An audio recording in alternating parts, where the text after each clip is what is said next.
নমস্কার। আরও একটি নতুন ভিডিওয় আপনাদের স্বাগত জানাই। আমি শ্রী বিশ্বজিৎ। আজ আমার আলোচনার বিষয় কন্যা রাশির বিশেষ 7টি দুর্বলতা এবং সেই দুর্বলতাগুলিকে কাটিয়ে ওঠার সহজ সরল কিছু নিয়ম। এই ভিডিওটিতে যে বিষয়টি কমপ্লিট অ্যানালাইসিস করার চেষ্টা করব।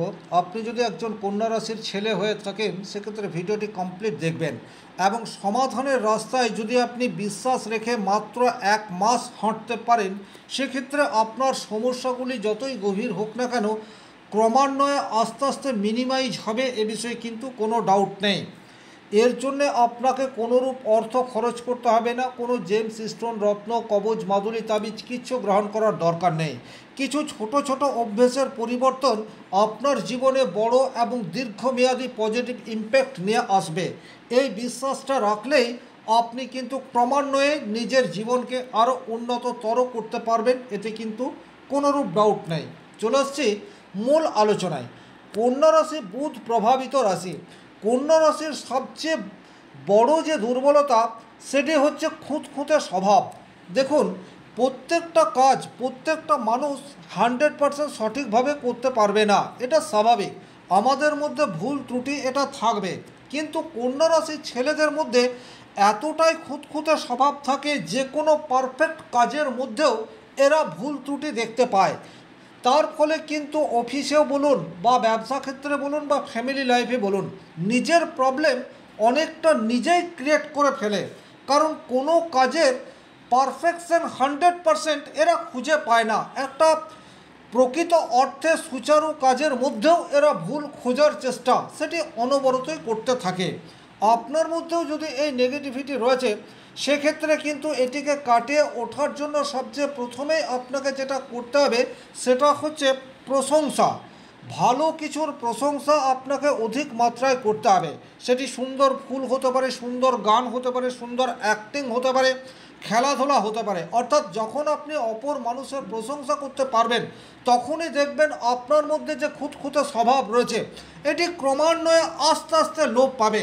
এটা একদিনে আসবে না, কিন্তু আপনি প্রত্যেকটি ভালো কাজের ভালো বস্তুর প্রশংসা করতে থাকুন, দেখবেন আপনার নেগেটিভিটি অনেকাংশে দূর হয়ে যাচ্ছে। 2 নম্বর যে বিশেষ দুর্বলতা কন্যা রাশির ছেলেদের মধ্যে দেখতে পাওয়া যায়, এরা অনেক বেশি সমালোচক। অনেক সময় এরা নিজের সমালোচনা করে, তার ফলে কিন্তু এদের কাছে যে সুযোগগুলি আসে সেই সুযোগগুলিকে যথার্থভাবে কাজে লাগাতে পারে না, অনেক সময় কাজে লাগাতে চায়ও না। একই রকমভাবে অপরের ভুল ধরা বা অপরের সমালোচনা করা সেটি কিন্তু কন্যা রাশির ছেলেদের একটি বিশেষ দুর্বল জায়গা। তার ফলে কিন্তু এরা নিজের ফ্যামিলি লাইফে ডিস্টারবেন্স ডেকে নিয়ে চলে আসে, আবার কর্মজীবনেও পর্যাপ্ত সাকসেস এটা পায় না। আপনার মধ্যেও যদি এই নেগেটিভ গুণটি রয়েছে সেক্ষেত্রে কিন্তু আপনাকে একটা কথা মনে মনে বলতে হবে, ভুল থেকে শিখতে হবে। ভুল মানে ব্যর্থতা নয়, ভুল মানেই হচ্ছে শেখার নতুন স্টেপ। এটা যদি আপনি মনে মনে বলতে পারেন সেক্ষেত্রে কিন্তু পরবর্তী জীবনে আপনার লাইফ অনেক বেশি সুন্দর এটা হতেই পারে। সুতরাং অপরের ভুল ধরবেন না। যদি কোনো ভুল আপনার সামনে চলে আসে সেক্ষেত্রে এটাকে শেখার একটা নতুন সিঁড়ি হিসেবে ব্যবহার করুন। 3 নম্বর যে নেগেটিভ দিক বা দুর্বল দিকটি কন্যা রাশির ছেলেদের মধ্যে বিশেষভাবে দেখতে পাওয়া যায়, এরা কিন্তু ওভার থিঙ্কিং বা অতিরিক্ত চিন্তা করে। দেখুন, থিঙ্কিং প্রয়োজন। সঠিক পরিকল্পনা করার জন্য কিছু সময় আপনাকে সঠিকভাবে চিন্তা করতে হবে, কিন্তু একটা কথা আপনাকে খেয়াল রাখতে হবে, সেটা হচ্ছে সময় জ্ঞান। আপনি কতক্ষণ চিন্তা করবেন একটা বিষয়ের উপর সেটা আপনাকে স্থির করতে হবে। অনেক সময় আপনি ওভার থিঙ্কিং করার জন্যে সময় অযথা ব্যয় করেন বা অযথা সময় নষ্ট করেন। এই ভুলটি করার জন্য আপনার কাছে যে সুযোগ রয়েছে সেগুলিকে কিন্তু আপনি সময় মতো কাজে লাগাতে পারেন না। আর যখন আপনি কাজে লাগানোর চেষ্টা করেন তখন দেখেন অনেক বেশি সময় অটোমেটিকলি অতিবাহিত হয়ে গেছে। আপনার মধ্যেও যদি এই দুর্বলতাটি রয়েছে সেক্ষেত্রে আপনি আপনার দৈনন্দিন জীবনের যে কাজ রয়েছে সেই কাজগুলিকে ছোট ছোটোভাবে স্টেপ বাই স্টেপ কমপ্লিট করার চেষ্টা করুন এবং একটা সময়সীমা বেঁধে দিন। সেটি অত্যন্ত ছোট কাজ হতে পারে, আপনার ব্রেকফাস্ট হতে পারে, লাঞ্চ হতে পারে, ডিনার হতে পারে, কোনো নিছক আড্ডা হতে পারে, খেলা দেখা হতে পারে, মুভি দেখা হতে পারে, যা হোক কিছু একটা, কিন্তু আপনি যা কিছু করছেন সেটার একটা সময় নির্ধারণ করুন এবং সেই সময়ের পরই আপনি সেই জায়গা থেকে স্থান পরিবর্তন করুন। যদি এটা আপনি দীর্ঘদিন অভ্যাস করতে পারেন, এই ছোট অভ্যাস আপনার জীবনে বড় ইম্প্যাক্ট নিয়ে আসবে, এতে কিন্তু কোনোরূপ ডাউট নেই।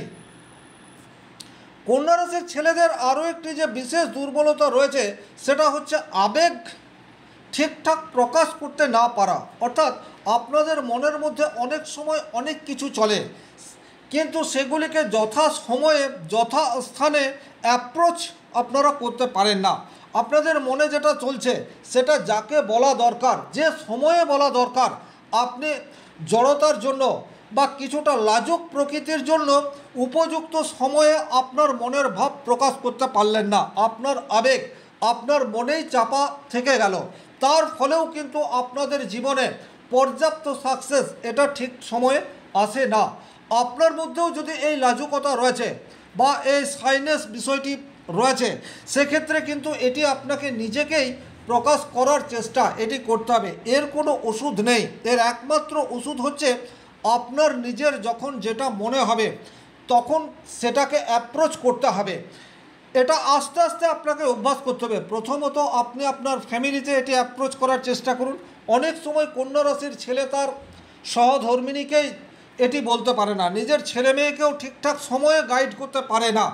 নিজের ফ্যামিলির থেকে আপনি এটা বলা শুরু করুন, তারপর দেখবেন আপনার কর্মক্ষেত্রেও এটা আপনি করতে পারছেন। আর এই ছোট অভ্যাস আপনার জীবনে বড় পজিটিভ ইম্প্যাক্ট নিয়ে আসবে, এই বিশ্বাসটা করতে শিখুন।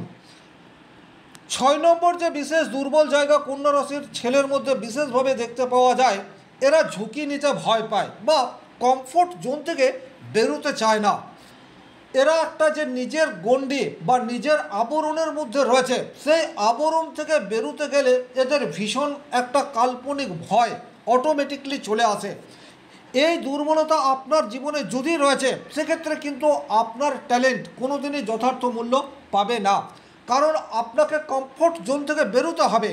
যতদিন পর্যন্ত আপনি আপনার কমফোর্ট জোনে রয়েছেন, ততদিন পর্যন্ত আপনার যে ক্রিয়েটিভিটি সেটা যথাস্থানে উপযুক্ত সময়ে কাজে লাগাতে পারবেন না।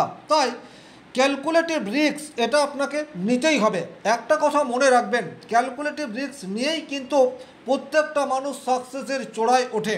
এমন কোনো মানুষকে আপনি পাবেন না যে মানুষ সামান্য ঝুঁকি না নিয়ে উন্নতির চরম শিখরে পৌঁছে গেছে।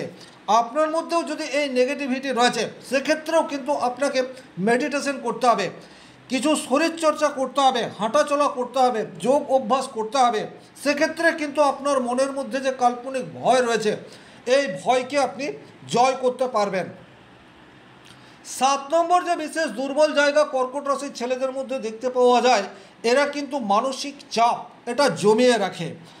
আর এই মানসিক চাপ জমিয়ে রাখার জন্য একটা সময়ে এরা কিন্তু অতিরিক্ত হাসি হুল্লোড় করে জীবন কাটিয়ে দিলেও ভেতরে ভেতরে চরম একাকিত্বেও এই বিষয়টিতে চলে আসে এবং মোটামুটি 40-45 বছর বয়সের পর এরা কিন্তু ঘরে ঢুকে যায়। আপনার বয়স যদি এখন এইরূপ জায়গাতে রয়েছেন, সেক্ষেত্রে কিন্তু একটা স্টেজে গিয়ে আপনার বাইরে বেরোতে ভয় হবে। সুতরাং এখনই সেই সময়, যে সময়ে আপনার মানসিক চাপকে রিলিভ করতে পারেন। এটা করার জন্য অবশ্যই সবচেয়ে ভালো হচ্ছে হনুমান চালিসা পাঠ বা শিবতাণ্ডব স্তোত্রম, এটা আপনি পাঠ করতে পারেন। নিজের মনের কথা আপনার ঘনিষ্ঠজনকে বলতে পারেন। প্রত্যেক দিন সকালে 2টো তুলসী পাতা খালি মুখে চিবিয়ে খেতে পারেন। সেক্ষেত্রেও কিন্তু এই সমস্যা থেকে আপনি অনেকটাই রিলিফ পেতে পারেন। আশা করি এই ভিডিওটি আপনার কাজে আসবে। ভিডিওটি যদি কাজে আসে অবশ্যই চ্যানেলটি সাবস্ক্রাইব করে পাশে থাকবেন। আজকের মতো বিদায় নিচ্ছি। ভালো থাকুন, সুস্থ থাকুন, ধন্যবাদ।